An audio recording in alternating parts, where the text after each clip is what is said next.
forum tonight was really focused on bringing together all the nonprofits that have been really helpful in terms of hurricane recovery.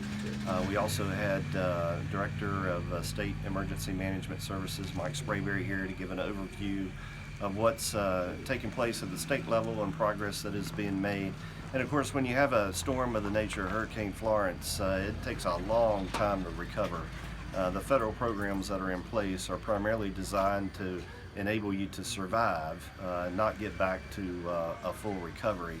That really is falls and rests with nonprofits and others in the private sector. So we tried to highlight all the good work that these nonprofits are doing.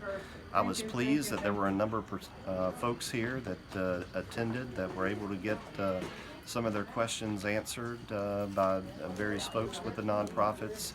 And of course, Congress still has more work to do. We have a disaster bill on the floor of the House this coming Friday that will provide much needed disaster assistance for our farmers, as well as help plus up the accounts at FEMA, SBA, additional CDBG, DR money going through HUD, which is Housing and Urban Development, which eventually gets sent down to the states for mitigation purposes, buyouts, and other initiatives that the respective states, including North Carolina, have put forward to help address recovery needs long term.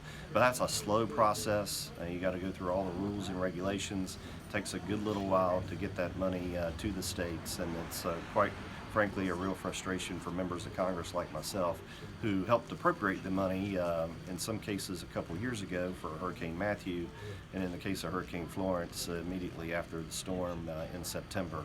But yeah, that money has still not gotten to the state of North Carolina due to impediments there at HUD and other complicated issues dealing with the state agencies as well. But we're working through that, continuing to push on that front. But I was very pleased that a number of the folks that attended tonight came up to me afterwards and said that they had gotten the answer to their question, or they learned something new that's quite beneficial to them in terms of their own personal progress towards storm recovery.